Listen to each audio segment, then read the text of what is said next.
जय श्री कृष्ण। इससे पूर्व श्लोक में आपने देखा कि भगवान कहते हैं कि प्रत्येक वस्तु ऐश्वर्य से परिपूर्ण रहती है और पूर्ण सत्य से ओतप्रोत रहती है।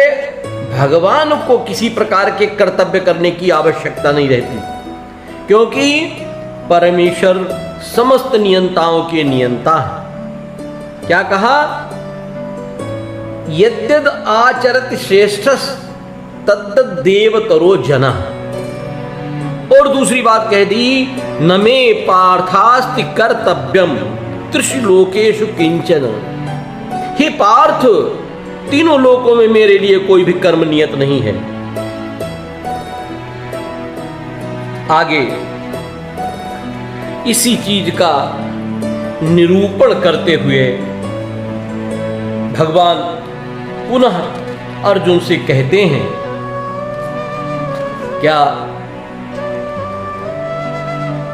यदि हयम न वर्तेयम जातु कर्मण्य तंद्रितः मम वर्तमानुवर्तन्ते मनुष्याः पार्थ सर्वशः। पार्थ, हे पार्थ,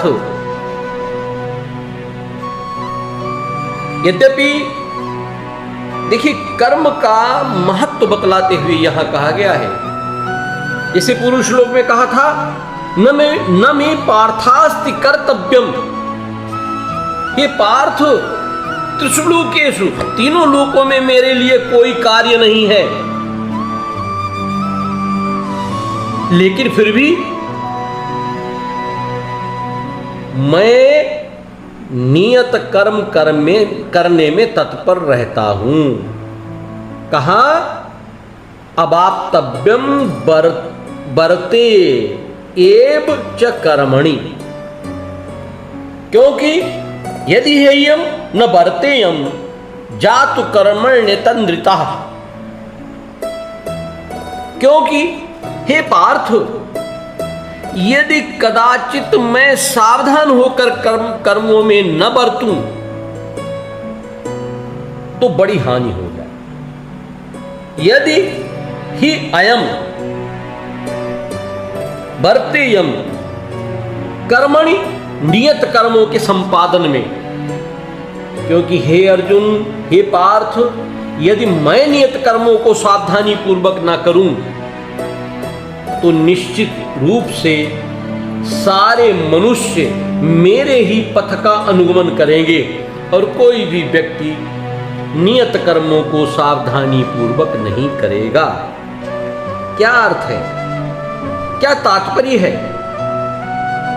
देखिए, आध्यात्मिक जीवन की उन्नति के लिए, सामाजिक शांति में संतुलन बनाए रखने के लिए कुछ परंपरागत आचार विचार हैं जो प्रत्येक सभ्य व्यक्ति को करने होते हैं। यद्यपि भगवान का जन्म, भगवान ने नर रूप में जन्म कैसे लिया है, कैसे अवतरित हुए हैं भगवान? वो तो धर्म संस्थापनार्थ आए, संभवामि युगे युगे। उन्होंने तो अवतार लिया है धर्म की स्थापना करने के लिए। क्यों मैंने कहा कि उन्होंने जन्म नहीं लिया? क्यों? आत्मा, मैं पूर्व में कह चुका हूं, आत्मा अजर है, अमर है।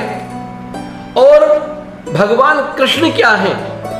भगवान श्री कृष्ण परमात्मा है, इसलिए उनका जन्म नहीं हुआ, वो अवतरित हुए हैं।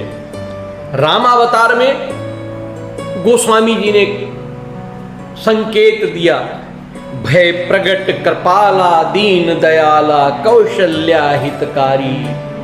आगे उन्होंने कहा, माता पुनि बोली सोमति डोली तजहु तात यह रूपा की जय शिशु लीला अति प्रियशीला हुई बालक सुरभूपा। देखिए, मैंने इसलिए यहां पर यह निरूपण किया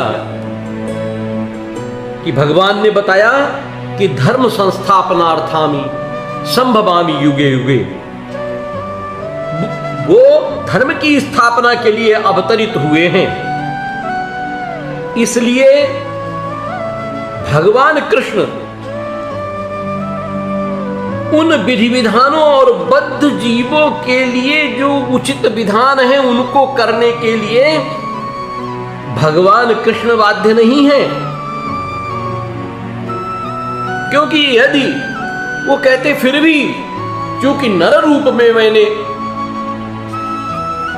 अवतार लिया है तो नरोचित कर्म भी करना मेरा कर्तव्य है। क्यों?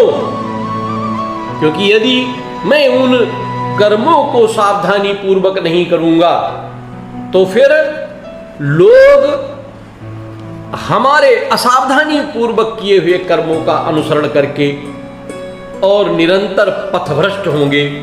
क्योंकि पूर्व 21वें श्लोक में भगवान ने कहा यद्यद आचरति श्रेष्ठः तद्दद देवतरो जनः।